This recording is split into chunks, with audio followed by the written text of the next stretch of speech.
Tripoli, and that perhaps explains why protesters from AlJazeera have told Al Jazeera that the army came to the town and opened fire on them with heavy artillery, their hunting rifles no match. Witnesses said at least 100 were killed, and they expected the army to return after dark. We asked them to stop all their fires, but they didn't reply. The shooting was direct to the people. They shot the people in the head and in the chest, direct. So they were trying to kill the people, not terrifying them.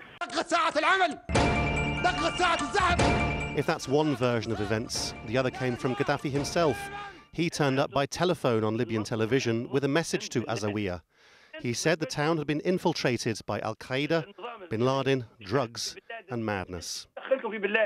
The demands come from Bin Laden. You AlJazeera people are substituting the popular and Jamahiriya system with Bin Laden. Bin Laden cells have been operating here for months. His operatives are provoking and brainwashing your children, inciting them to launch attacks. The enemy perpetrating the killings of our children, operating from mosques or elsewhere. Bin Laden and his operatives are providing your children with hallucination pills. Those are the true perpetrators. Arrest them and bring them to court. The Gaddafis are certainly not short of opinions on what's happening in their country. While his father was blaming Al-Qaeda and drugs for the revolts, Saif al-Islam Gaddafi once again accusing the outside media of invention and lies. We have to understand that the conspiracy against us is not coming from Libyans. It is coming from our Arab brothers. They have used their media to spread lies and deception. Tomorrow, all media is coming and they will film everything. There is also an investigation committee, which includes foreigners. You will discover that we were deceived. You will find that this was the biggest lie to Libyans in our history. As well as all these observations from the Gaddafis, Libyan TV has been showing other pictures aimed at putting the fear into the opposition. It isn't clear whether these men are alive or dead, though at least one is still moving. There was a message as well: give all your weapons in and we won't harm you. It's unlikely to be believed by the protesters. It's hardly surprising the government wants the opposition to agree to a weapons amnesty. These images from Misrata in the west, said to be the scene of new fighting after falling to the opposition, suggest the uprising has as many heavy weapons as the army. During his latest address, Gaddafi offered the opinion that Libya's tribal leaders, some of whom have been meeting in Al-Baida, should be taking more responsibility for local government and controlling their young people, though here they said they were more interested in the United Nations coming to save them. Gaddafi said he himself had become more of a symbolic leader of Libya. As the Arab proverb says, if you carry a leaking water bag, it will make your back wet, and it is your responsibility. It is none of my concern anymore. This was an address different in tone and content to his speech of Tuesday night. Wishful thinkers might hope it sounded almost valedictory. Or perhaps, in arguing that he isn't really leader and therefore isn't in charge, it was simply a denial of responsibility. May peace be on AlJazeera and its people. Lawrence Lee, Al Jazeera. Well, tribal leaders in eastern Libya have been meeting to denounce the government in Tripoli. Among them were military commanders who've refused Gaddafi's orders to open fire on protesters. Security in the east of the country is believed to be largely in civilian hands. Tribal elders and army deserters say they're forging a new future for Libya. Meanwhile, jubilant protesters have been showing journalists what they've managed to seize in the city of Shahat. As Dan Owen reports, it's a region with a long history of resistance. Sitting atop seized army tanks, firing automatic weapons. These men are celebrating a war that hasn't yet been won.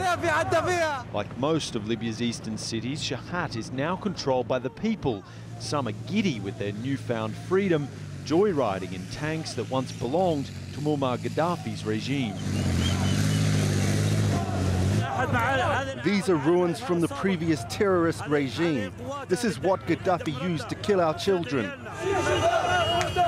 Shahat is in a province of Libya called Green Mountain, famous for its resistance led by Omar al-Mukhtar against Italian occupation a century ago.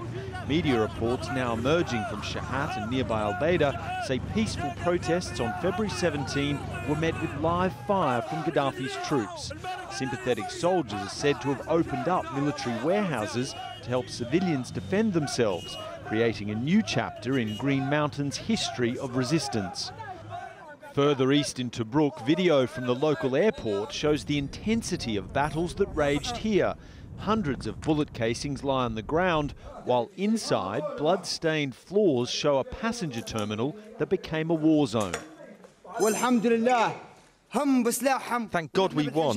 They had weapons, but we had stones. God helped and we won. All Arabs must do something to stop this Goliath. Where is the United Nations? Another tank sits on the Tobruk airport runway, an apparent attempt to stop Colonel Gaddafi sending more forces in to take up a fight that in the east of Libya he appears to be losing.